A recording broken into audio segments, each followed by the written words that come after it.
People will come after you. Your competitors will complain about you openly. They'll leave ugly comments to you online.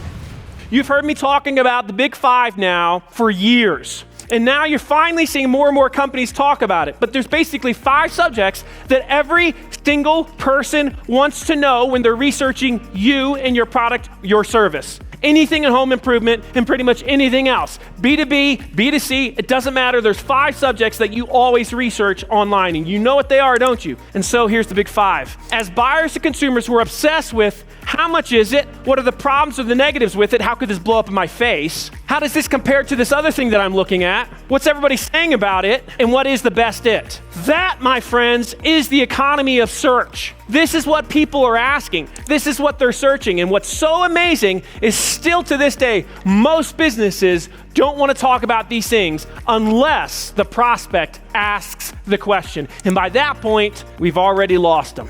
You know, it comes down to me, just follow the golden rule. Pretty simple. Market unto them. Tell them, show them what you yourself would want to see, would want to learn if you were in that journey. For example, if you are in the journey learning about a patio, you wanted to install a patio in your backyard, would you want to get a sense for cost and price, yes or no, before you reached out to the company, yes or no? Would you want to get a sense for some of the problems that they could have with some of the different finishes so that they knew the pros and the cons of whether it was travertine or whether it was pavers or whether it was stamped concrete or whether it was brushed concrete? Would you want to know those problems, yes or no? Would you want to know how each one of those surfaces compares to each other? Even if they don't sell it, would you want them to compare honestly the pros and the cons of each one of those things, yes or no? Would you want them to talk about the good, the bad, and the ugly? Yes, and would you want to know the best type of surface or the best type of patio for this application, that application? That's what you want to know. If you want to be the most known and trusted voice in your market, you can't fall asleep on these. This is what the market wants to know. You show it through text, you show it through video, you show it through audio, but this is what you're leaning into here. Now, of course, we can't talk negatives about these companies, but you should be comparing all of them because if you get asked these questions in real life, you should have these answers on your website. You should have them online. So this is going to be key. This is going to be fundamental to you. And because we at River Pools were so serious about these things, we became the most trafficked swimming pool website in the world by addressing them on our website. 6 million visitors a year. And that's how we became a manufacturer. That's how we became the first franchise. And even after I sold the manufacturing, after I sold the franchising, still that little business in Virginia that I have does $15 million a year, all from this little concept of they ask, you answer. What's wild is most still won't do this, and most in this room won't do this. And at this point, especially because of AI, none of us have any excuses. The question though is, why do we not do it? I mean, you can do it to a degree, but let me tell you something that you might not have thought about. Subconsciously, it could be affecting you, or you'll run into this at some point, and that is this. Thought leadership is hard because if you say or answer the questions that your buyers want to know, guess what? People will come after you. Your competitors will complain about you openly. They'll leave ugly comments to you online. I have lived this. When I was this 30-some-year-old pool guy and I was doing all these things that nobody had ever done, I had all these manufacturers attacking me, these behemoths in the industry, saying, what gives you the right to say this? What gives you the right to do this? But you see, I guess I was too dumb to be afraid. My mindset was, what gives me the right to do it is this thing called the internet.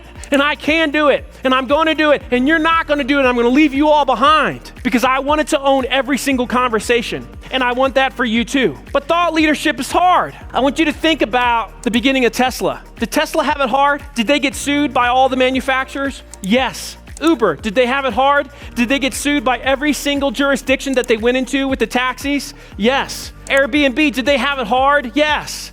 Because they changed the entire hospitality space. And you see, each time they came under fire, but they came out on top. Why? Because when you give the marketplace what the marketplace wants, amazing things happen. But if you do what everybody else has done, you're not going to be exceptional in your space. I want you to think about disrupting your industry. Really being brave enough to talk about, to show, and to sell in a way that nobody else is doing. You know, there's a classic phrase that I really love. And if you haven't lived this yet, you will if you do what we're talking about today. Because Because when you start to do things that are way outside the box, first your competitors are going to ignore you, and they're going to laugh at you, and they're going to tease you. And then all of a sudden, because they're losing market share, they're going to fight you. And that's when it's really good. Because if they're fighting you, it means eventually you're going to win. And this is what we see in the history of businesses over and over and over again. And I want you to win. But you can't win by doing it the way it's always been done. One of my friends' name is Sally Hogshead, and she has this great quote that I love. And I want you to think about it as you run your business, as you do your sales, as you do your marketing, as you do your customer experience.